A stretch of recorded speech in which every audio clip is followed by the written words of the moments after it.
Welcome audience, welcome viewers, welcome students.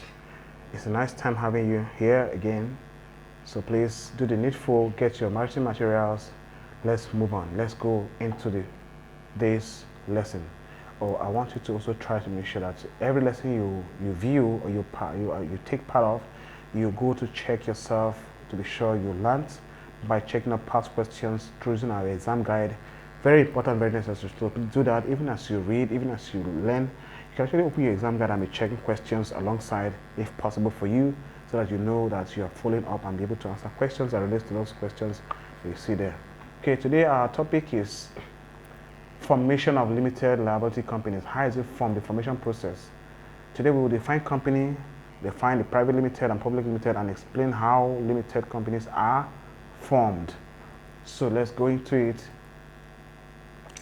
Now, a company is said to be a business organization that processes or sells goods and services for profit, while it operates within an economic or market structure, and as well follows legal and economic regulations to sustain growth and competition in an economy.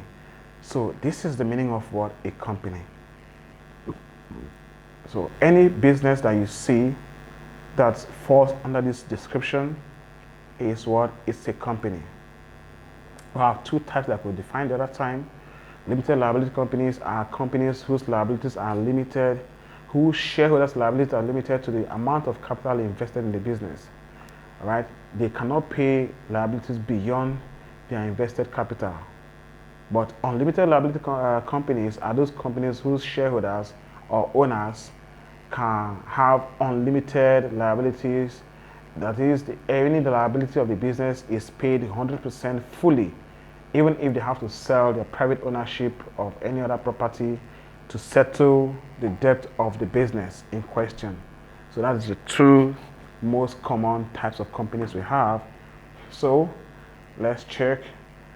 A private limited company is that which its liability is limited and their investment protects personal assets. Of course, in ownership is 2 and maximum of 50, minimum of 2 and maximum of 50 persons as shareholders, right?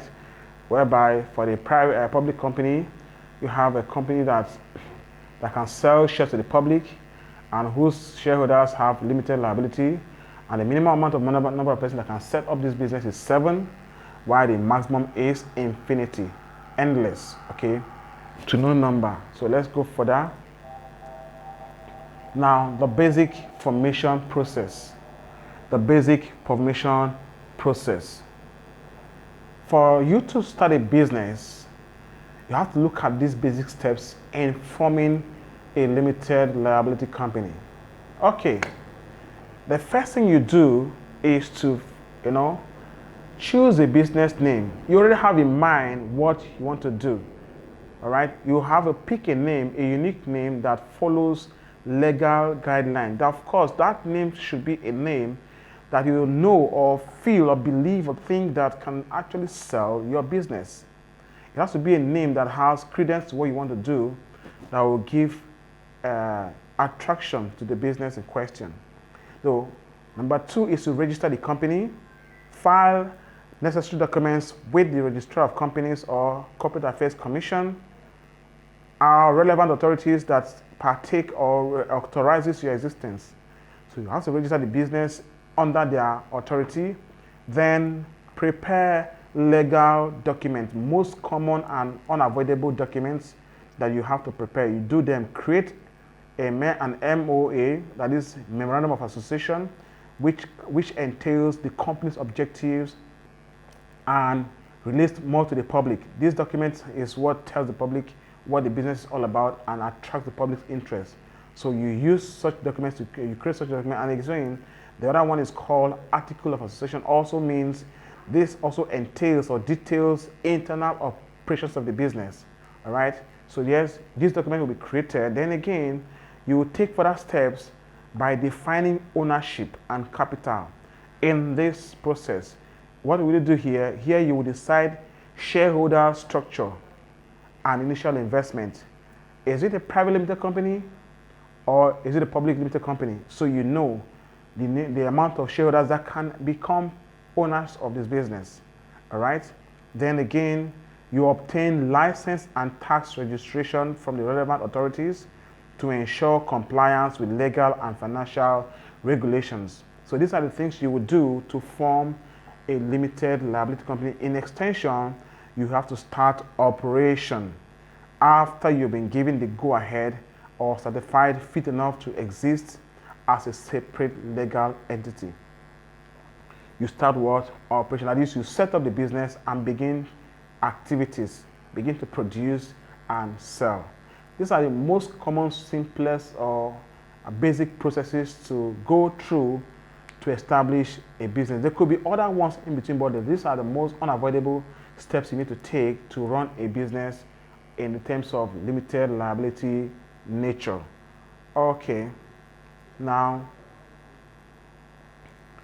in forming these things, you have documents you need to take care of.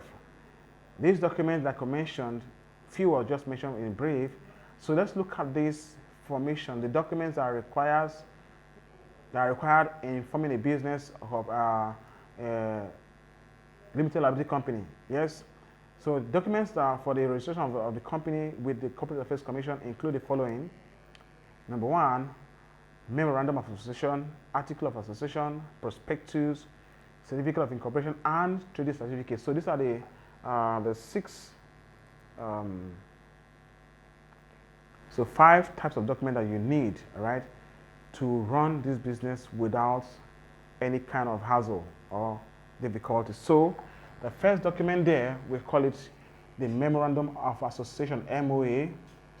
This is a legal document that defines the company's formation, the company's objective, what they intend to achieve. It tells when the company was established, how the founder determined the name or the business idea, okay, and then the objectives of the business, what they actually want to achieve, what they want to produce, all right, what they want to pursue as an aim, and the relationship with shareholders and the general public. This document gives information as to this level of existence, all right. Then it establishes the company's identity to the public, guiding its operation within the market and regulatory background. So it tells an onlooker or a prospective client what this business exists to do, to achieve. And so from there, they can pick up interest. If they see that this business can actually pay off if they invest into it, this actually helps the business to sell, all right? Of course, that's where you have a lot of information about the business for the general consumption of the public. Then article of association, all right? This is a document that defines the purpose of a company and specifies regulations for its operation.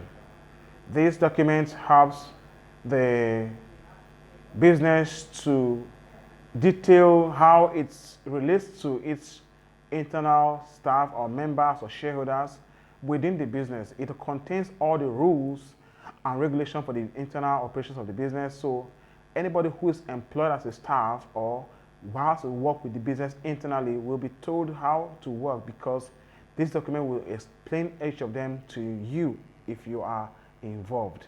So it tells us what is operational, obtainable within the business. So you see that in what? In articles of association. It tells what happens within the business. All right. Now let's look at the differences between the two. What differentiates article from memorandum of association? Now, on purpose, memorandum of association, memo defines the company objectives and scope, the expert of economy. But article does what? Governs internal management and operational rules. Legal requirement for memorandum of association has a mandatory, is mandatory for company incorporation. Before it can be existing as a legal entity, it must have a memo of association. Why? For legal requirements, article required for company governance and structure. It must be created for to have governance and structure of the company. Then you have content. It includes company name, objective, registered office, and liability clauses. That is, whether it is public limited or private limited, or whether it's even unlimited. That will be seen in memorandum of association. But in content for article of association, it shows shareholders' rights, directors' roles, decision-making process of the business. Then for external and internal focus, for memorandum of association, primarily external in nature. It relates to the external body or clients or people outside the business, outlining company's relationship with stakeholders. Here, stakeholders could be government, could be suppliers, could be community, could be armed forces or armed forces or any other party that is not directly related to the business. Those are stakeholders, but they have something to do with the business. All right, these are what we call stakeholders. And at any point in time, they can have something to do with the business because they are concerned. All right, then that is for memorandum of association. It tells these things. But for article focuses on company structure and administration within the business activities. That's what article takes on. So building nature or binding nature. Memo, in this case, is obligatory for the company and the third party. It must show how the company relates with the third party. All right, that's but for article, it binds mainly on members and management. It binds mainly on members and management. It does not affect the public or the outsiders of the business. Amendments. For memo, it requires legal procedure for you to amend or change the content, and it requires approval from authorities that established it. But for article, it can be modified internally by shareholders or with shareholders' approval. So yes, these are the striking differences between an article of association and the memorandum of association. Yeah, I know you've not seen it before, so take note of this. It's very important for you to know so that anytime a question is asked to you, you should be able to follow up these differences and be able to answer your questions correctly. Okay. Prospectus is another document that we use in business. A prospectus is basically a formal and legal document issued by the corporate body, which is used for inviting offers from the public for subscription and purchase of shares or securities. When a business wants to sell shares to the public, especially public company, the issue what is prospectus, which is a document that advertises what they want to do. So they use it to invite potential or prospectus investors to see that they have available shares for sale.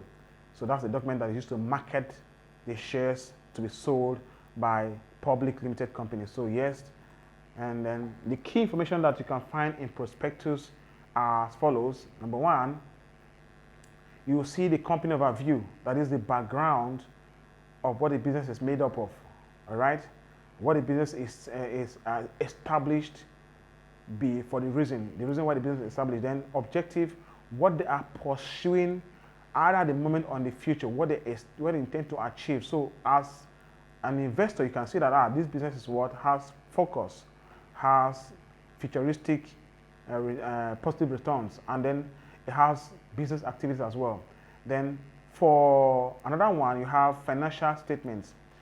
You have revenue, profit, and overall financial health of the business in this document. It is stated to attract patronage because if you see as an investor that actually there's a continuous improvement in revenue and profit over the years, you will not want to wait to invest in that business. It's not true. So because you want to take a profit for the money invested, so it can actually be used as a means of attracting more investment or shareholders into the business. Then you have investment details. The number of shares that are available to be sold will be stated there as well.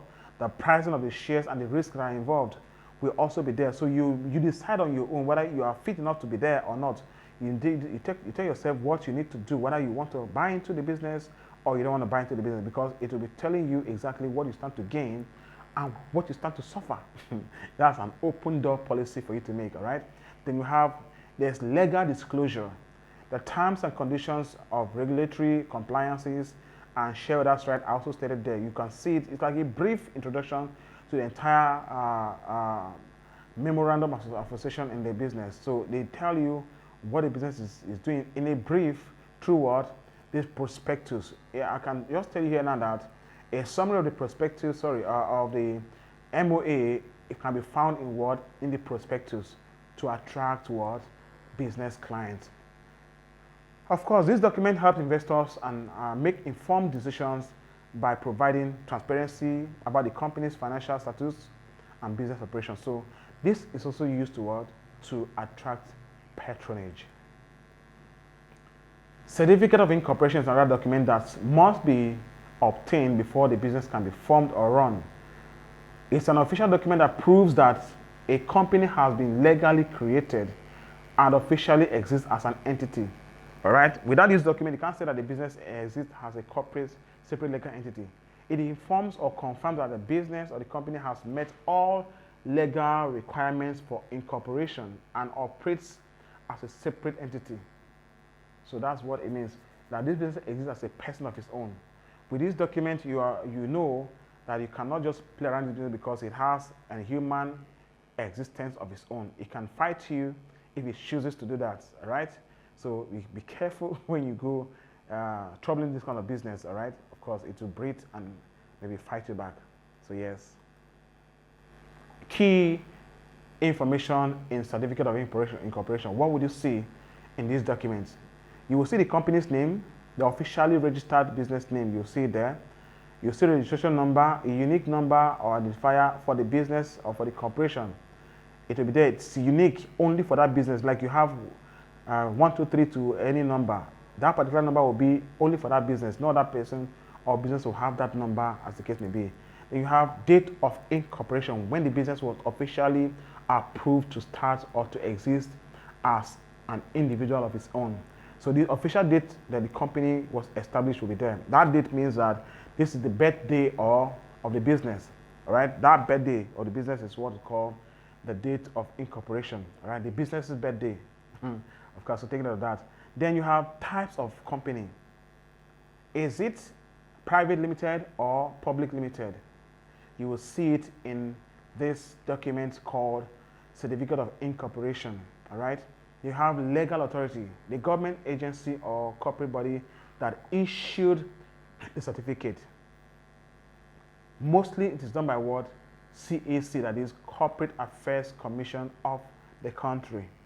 All right. So these documents, all right, provide proof of a company's legal existence, allowing it to engage in business activities, enter contracts, and access financial services, as the case may be. So it gives it right to exist, to breed as a person.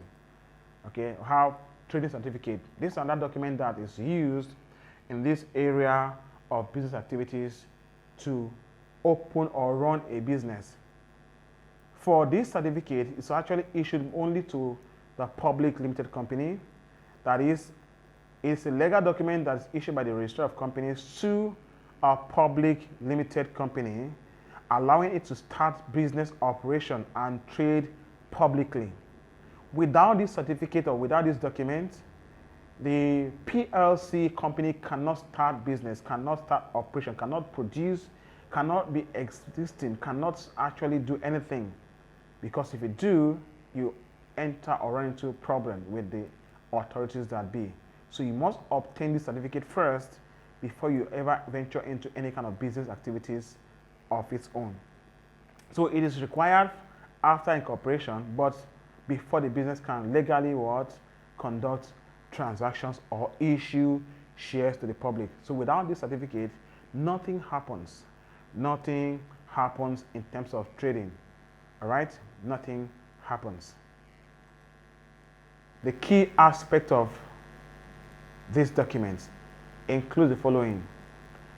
It must be issued by authorities. That is, it must be issued by the relevant authority that has the power to do so, provided the Corporate Affairs Commission or relevant government agencies are the ones that does this. So this, whoever is in charge of registering companies is the one that will issue this certificate to the business. So it must be issued by what? A relevant authority. They have proof of legality. Certificates of this nature confirms the company has met all financial and regulatory requirements for it to operate. It now says go ahead and operate, okay? It allows the business to operate or to commence operation. This document enables the company to buy, sell, or enter into contracts in business, okay? Then required for public companies.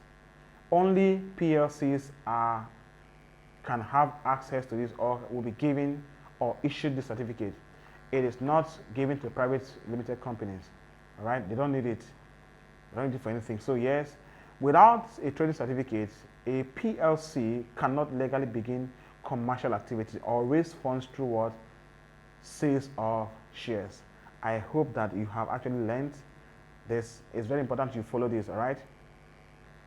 So I just want to emphasize what we learned before. We have the basic features of private limited companies. The objectives are ownership, which is 2 to 50 maximum. Objective is profits, business growth, and sustainability. The source of fund, you have retained profits, shareholders, capital, grants and loans from governments. Legal entities, they are existing as an individual of their own. Continuity, they have perpetual existence. All right. Shares are not transferable because it's not properly limited. Management is by what? Board of directors. So thank you very much for your time. I'm sure that this topic has exposed you some aspect of the documents that I used to start a business that you don't know before. So please take note of that so that we can actually do something. Let's go to questions and take some questions from there. A document in which the internal regulations of a company is stated is where? Internal is what? Article of what? Association. That's your answer to that question. Then which of the following must be included in the article of association? Which are the following? The objective of the business, voting rights of the shareholders, the address of the business office, statement of the liability of the business.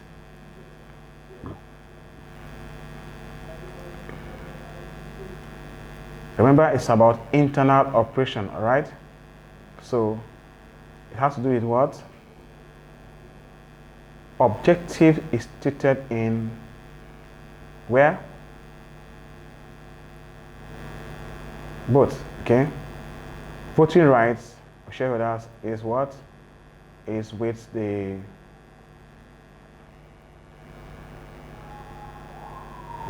address of the business. Okay, so we have voting rights, okay? Because that's internal, all right? Yes, voting rights. That's our answer. Then, which of the following documents will the shareholder inspect to know his voting rights? Article. So the various rights attached to different classes of shares are stated in A private company's ability to raise capital is limited because these are documents, we're looking for documents. Which of the following will not be stated in memorandum of association? We have right of shareholders.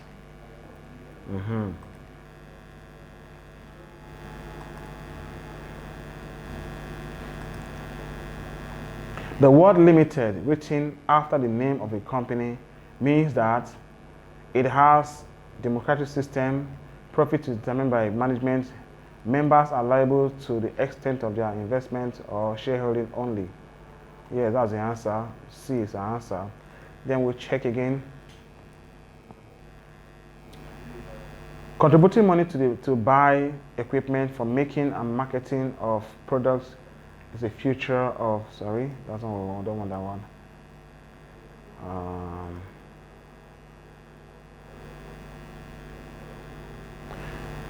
Detailed information about a public offer of a company's share is contained in the dash in the prospectus. That's what we just learned not long ago.